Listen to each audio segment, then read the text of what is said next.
Hey, thanks for tuning to the channel. About a year and a half ago, a buddy of mine bought a new Harley, and he put some really loud tuned exhaust on his bike. I don't know much about Harleys, but this particular Harley Davidson was very loud.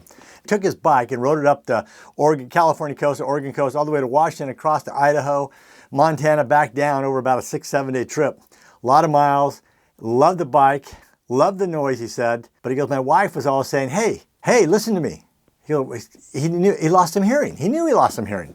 Goes to the doctor, and the doctor told him, hey, dude, you lost 28% of your hearing.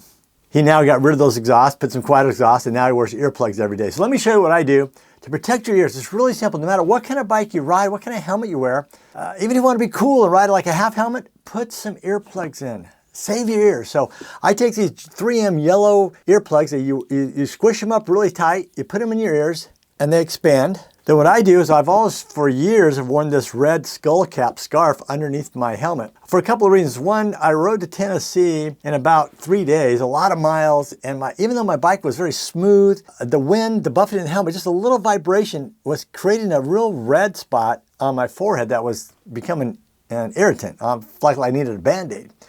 So I bought this skull cap, and man, it works terrific. So I put it on every time I ride.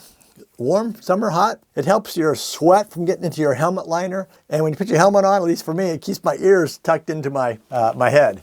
So I put the helmet on, and sometime now with the earplugs in, your helmet, you've done all you can to protect your ears from those loud sounds. So I encourage you, if you don't wear earplugs, consider wearing earplugs. They're an inexpensive way to protect your health over the long term.